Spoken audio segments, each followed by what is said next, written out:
আমরা এই মুহূর্তে দেখবো যে ওয়াইফাই পাসওয়ার্ড কীভাবে চেঞ্জ করতে হয়, প্লাস হলো আপনার ওয়াইফাই পাসওয়ার্ড বিভিন্ন সময় চেঞ্জ করার পরে অনেক মানুষ লুকিয়ে লুকিয়ে ওয়াইফাই ব্যবহার করে। আপনি কীভাবে তারারে ব্লক করা হইতো, ওয়াইফাই থেকে ব্লক করতা, এগুলো শিখাবো। তো আমরা প্রথমে যাইমু যে কোনো একটা ব্রাউজারও, যেমন ক্রোম ব্রাউজারে যাওয়ার পর আপনি মারতে পারেন 192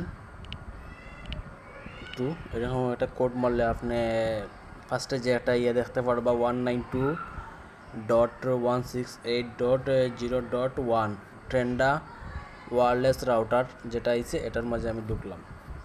দেখতে পারবা এখানে আপনার আবার এটা থাকতে হইব, আপনি যে এটা চেঞ্জ করতে এটাতে আপনার ওয়াইফাই কানেক্ট দেওয়া থাকতে হইব। তারপরে এখানে ক্যান্সেলও মারলাম। তারপরে দেখতে পারবা যে আমার এখানে 3টা ডিভাইস কানেক্টেড আছে, 3টা ডিভাইস চলের। তো আমি এই ডিভাইস যে কানেক্টেড এখানে মারলাম, মারার পর আপনি যে নাম্বার আপনি চিনেন না, আপনার পরিচিত না, বা যারা লুকিয়ে লুকিয়ে আপনার সালার এখানে দেখাইব যে ডিভাইস থেকে চলে ডিভাইসের নাম, আপনি এখানে ক্লিক করিয়া তারপরে এই যে ওকে বাটন আছে, আপনি ওকে বাটনে ক্লিক করার পরে এটা ব্লক হয়ে যাব।